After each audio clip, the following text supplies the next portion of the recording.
Olá, meus queridos, bom dia. Mais uma vez nós estamos aqui neste lugar maravilhoso. Esse lugar é lindo, né? Esse lugar é muito lindo, é maravilhoso. E como eu disse no vídeo anterior sobre o Apocalipse, aqui é um lugar onde a gente de vez em quando tira, né, para meditação. Por exemplo, eu faço isso.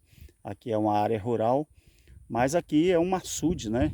Onde a gente pesca, né, de vez em quando, um peixe d'água doce, né? Às vezes a gente enjoa de comer peixe d'água salgada e a gente vem aqui, né? Aqui é um dos lugares, não é o único lugar de água doce, aqui é um dos lugares. E aqui tem muita traíra, né? Para quem gosta, tem piau, tem tilápia, acará, né? Aqui tem vários peixes, né, da água doce. Então aqui eu escolhi para fazer esse vídeo, né? O vídeo do Apocalipse eu fiz num ângulo e o vídeo que eu vou falar hoje sobre Hebreus eu quero fazer de outro ângulo. Então eu quero pedir a você, meu querido, graça e paz para você, graça e paz para todos nós. Continue se inscrevendo no nosso canal, continue compartilhando, continue, né, deixando aí seus comentários, continue deixando o seu like, que é muito importante, tá bom, meu querido? E vamos aproveitar que está tranquilo aqui, não é? Por exemplo, eu não estou vendo agora nenhum movimento de gado, né? Que tem muito boi, tem muito gado por aqui, vaca leiteira, né? E os proprietários de vez em quando estão por aqui, né? Para tirar o boi de um lugar, colocar no outro, né? E tirar leite, até porque tirar leite já passou o momento, é muito cedo. Mas muito bem, eu quero falar, meus queridos, hoje sobre Hebreus. Essa epístola aos Hebreus, ela foi dirigida a cristãos hebreus que habitavam uma região e haviam formado uma sociedade organizada ou igreja. O termo igreja nunca se referiu a uma construção de tijolo. É bom que se entenda isso. Nunca se referiu a um templo físico. O termo igreja sempre se referiu a uma sociedade organizada, pessoas, não é? A um grupo de pessoas. Então, essa epístola aos Hebreus, com certeza, ela foi endereçada a esse povo, né? Tendo tido ali, e esse povo teve os seus pastores, não é? Que na época já haviam falecidos, na época da carta aos Hebreus, e agora eles possuíam mestres, não é? Então, e esses mestres, as pessoas se referiam a eles a quem, por conselho do autor, deviam os crentes obedecer. Você veja que o autor aos Hebreus, que nós preteristas acreditamos que foi Apolo, nas suas falas, ele fazia o quê? Ele aconselhava as pessoas a obedecer aqueles líderes que não eram pastores, já eram mestres, porque os pastores já haviam falecidos, não é? Então os crentes deviam obedecer a esses mestres. Então tem sido, querido, geralmente tem sido aceita a opinião de que esses cristãos residiam na Palestina, talvez em Jerusalém ou na Cesareia. Mas alguns críticos julgam que a epístola de Hebreus ela foi dirigida aos judeus convertidos de Alexandria. Então, preste muita atenção nisso aqui que você deve observar. Existe também, né, quem afirme que foi destinada aos romanos que tinham recebido a fé cristã, dizendo outros escritores que era em Antioquia que se achavam aqueles a quem a carta foi primeiramente endereçada ou mandada. Agora, uma coisa interessante, não podemos de uma maneira determinada saber quando e onde foi essa epístola escrita. Apenas uma indicação de lugar e essa indicação, queridos, ela é muito duvidosa, não é? é muito duvidosa. Essa indicação não é uma afirmação, é uma indicação que esse lugar, você vai observar Hebreus 13, 24, que aqui fala assim, abrindo aspas, os da Itália vos saúdam, fechando aspas. Por quê? Baseado nisso, muita gente acredita que essa indicação ela pode ter se escrito na Itália. Mas isso, querido, pode significar tanto aqueles com quem o escritor vivia em Roma, como certos italianos que em qualquer parte estivessem com o autor. Então, com referência à data da epístola, concorda-se geralmente que foi escrita não depois da destruição de Jerusalém, mas na proximidade deste acontecimento, ou seja, próximo ao ano 70 e não depois do ano 70. Existem aqueles que acreditam que ela pode ter sido escrita depois da destruição. Outros acreditam que foi escrito próximo do final do ano 70, ou próximo ao ano 70. Então, nós observamos que o autor dessa carta, ele fala do ritual, né, levítico, como estando ainda em toda a sua força, né, o seu autor. Então, ou seja, o autor desse livro, ele se refere aos rituais levíticos como se estivesse em plena força, né, em exercício, né? Então, para nós observar isso aqui. Agora, com respeito a saber se quem tenha escrito a epístola, foi sempre, desde os tempos primitivos da igreja, uma coisa muito incerta. Agora, com respeito à comunidade a qual foi primeiramente endereçada a epístola, encontra-se nessas pequenas alusões que podem dirigir quando não possam inteiramente resolver a nossa inquirição. Segundo o que se lê ali em Hebreus 13, o versículo 7, parece que se trata de uma sociedade organizada ou igreja que tivesse existido por algum tempo, tendo os membros dessa igreja os seus mestres, a quem era devida obediência. Né? Você vai encontrar isso no capítulo 13, versículo 17. Então, essas observações, queridos, elas, porém, tanto se pode aplicar aos cristãos judeus da Palestina, que entre os quais os de Jerusalém e de Cesareia, como os da dispersão. Então, essa epístola, quanto à sua matéria, ela pode dividir-se em duas partes principais. A primeira é principalmente doutrina, né? Você vai encontrar isso no capítulo 10, no versículo 18, por exemplo. Você vai ver. E a segunda é principalmente prática, 10, 19 ao 13. Então, na primeira parte, prova-se a suprema autoridade e glória da dispensação cristã, fazendo ver quanto é superior o seu mediador, o eterno Filho de Deus, aos mediadores do antigo pacto, quer sejam espirituais, como os anjos, quer terrestre, como Moisés. Embora fossem grandes os seus sofrimentos e se humilhasse até a morte, isso, longe de diminuir a sua glória de mediador, foi o grande meio de realizar a sua grandiosa obra de redenção. Eita, coisa bonita, né? Coisa maravilhosa. Quando você examina Hebreus capítulo 1, do verso 1 ao 4, depois do 4 ao 13, você vai observar isso aqui, né? Que embora fosse grandes os seus sofrimentos, né, e se humilhasse até a morte, Cristo, né, e isso longe de diminuir a sua glória, ou a glória dele, que era de mediador, foi o grande meio, né, dele realizar a sua grandiosa obra de redenção. Então, a comparação de Cristo com Moisés e com Josué é seguida de outra com Arão. Primeiramente, o autor dessa carta, aos Hebreus, ele faz ver que Cristo, como Arão, era verdadeiro sacerdote. Você observa isso? Consegue ver isso aqui, nesse texto? Que Deus nomeou o verdadeiro representante do homem. E depois se mostra que Jesus Cristo sobrepuja em muito tanto a Arão na qualidade de sacerdote, reproduzindo o mais antigo e mais nobre sacerdócio do rei sacerdote Melquisedeque. A única pessoa que a Bíblia se refere, né, que além de rei era sacerdote, era Melquisedeque, né? Melquisedeque era um rei sacerdote, né?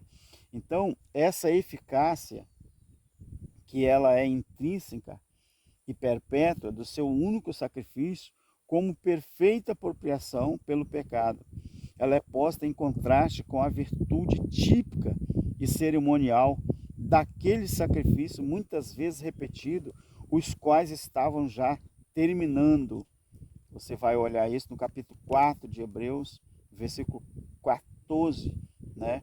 E depois capítulo 10 ao 18, e o verso 18. Meus queridos, é por isso que eu não concordo de jeito nenhum com alguns teólogos, eu até respeito, mas eu não concordo. Eles, quando leem a Bíblia, que eles querem explicar a Bíblia, principalmente os futuristas, eles inventam tanto termo técnico que aprende nos seus cursos, nas suas faculdades teológicas, e isso tem gerado uma destruição mental, mas total, porque as pessoas menos favorecidas financeiramente, até intelectualmente, eles olham a Bíblia como se fosse um livro, não é? Vamos dizer, um livro que difícil de entender, um livro que só pertence aos grandes, que só pertence aos doutores, não é? Existem líderes que eles se autodenominam PhD em divindade. Eu não sei o que é isso, vou morrer sem saber o que é isso, porque para mim não existe doutor em divindade. O que é isso, gente? O evangelho ele é simples.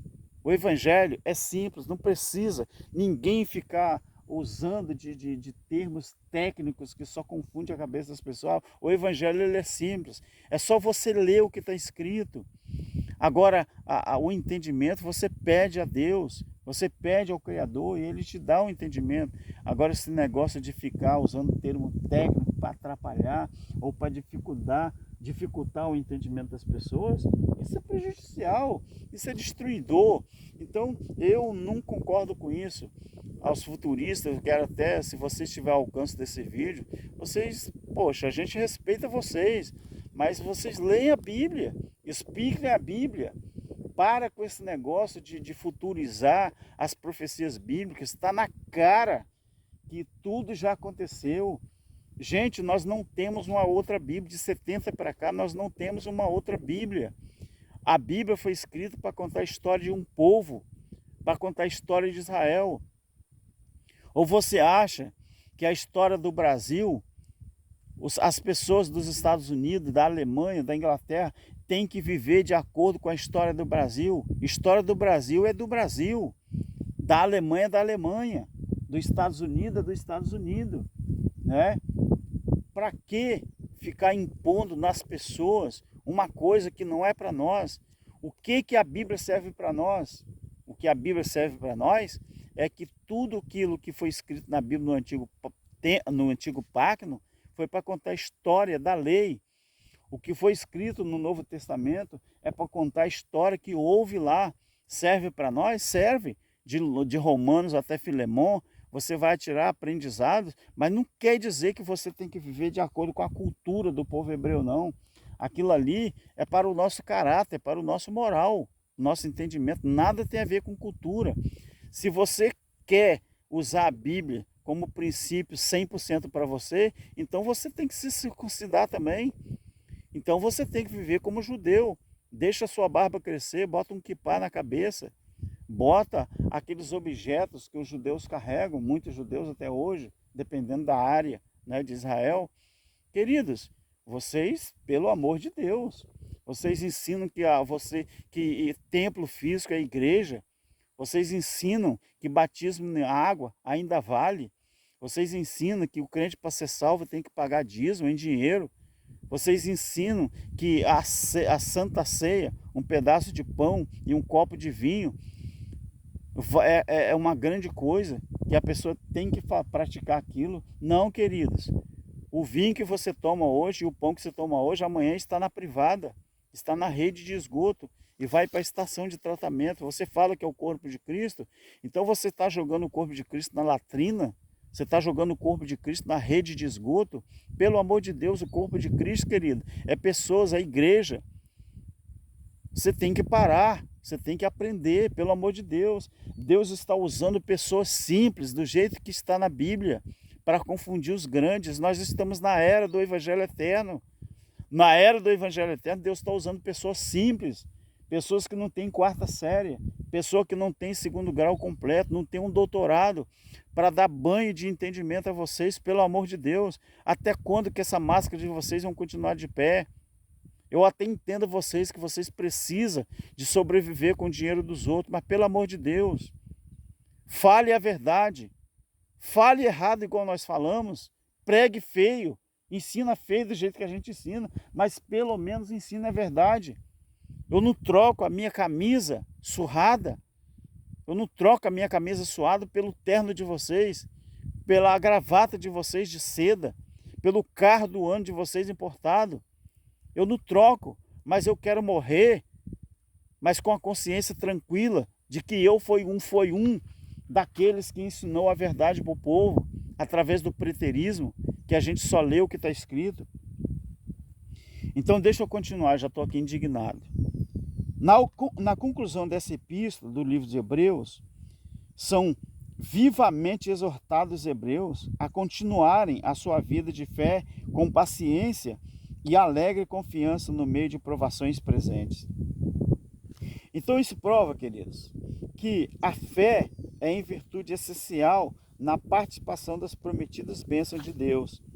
E ela é exibida a sua ação e eficácia numa longa linha de heróis, mártires e confessores que termina em Jesus, o grandioso exemplar.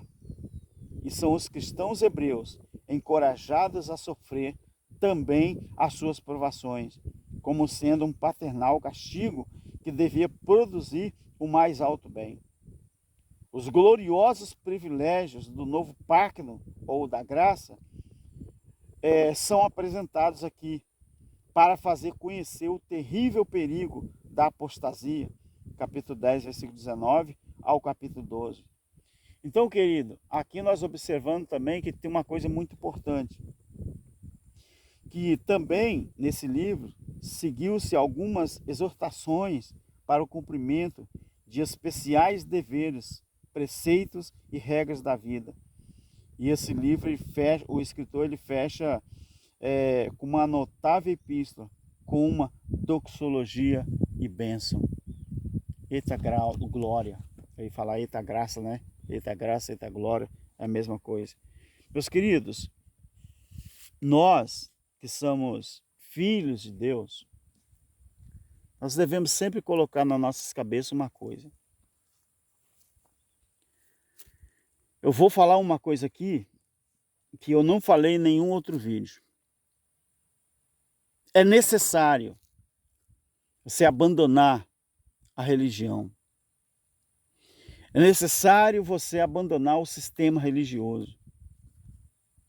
É necessário você se desprender desse sistema humano. Eu poderia usar 3 adjetivos aqui: ditatorial, profano e maquiavélico, que é o sistema religioso. O sistema religioso ele é tão terrível que ele quase causou,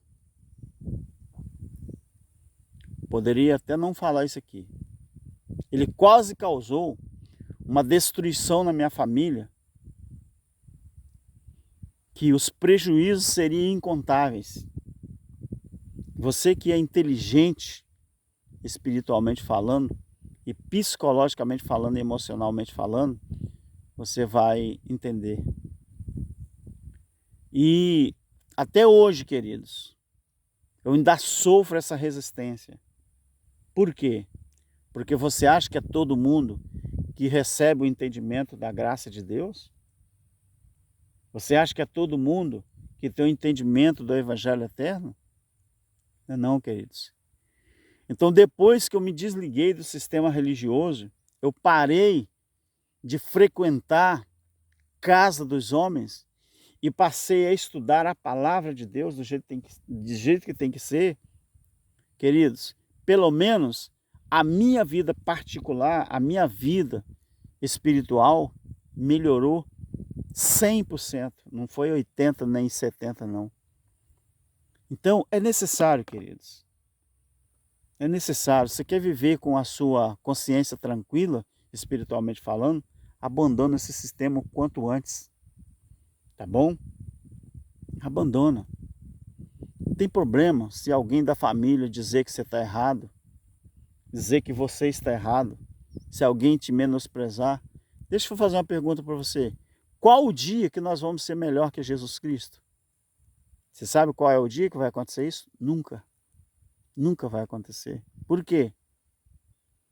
Porque o Evangelho de Jesus Cristo, ele não foi feito, né, para os fracos, não. Não é fácil entender, não. Mas eu garanto a você, eu te garanto, que nós podemos aprender muito, abandonando o sistema e vivendo para o eterno Criador. Amém? Graça e paz, e que seja mais um dia abençoado para você. Continue se inscrevendo no canal do nosso irmão Alberto Lírio, porque todos os ensinadores da graça, eles ensinam a mesma coisa, libertando pessoas do sistema religioso para essas pessoas viver para Deus. Tá bom, meu querido? Muito obrigado, um abraço. Amém.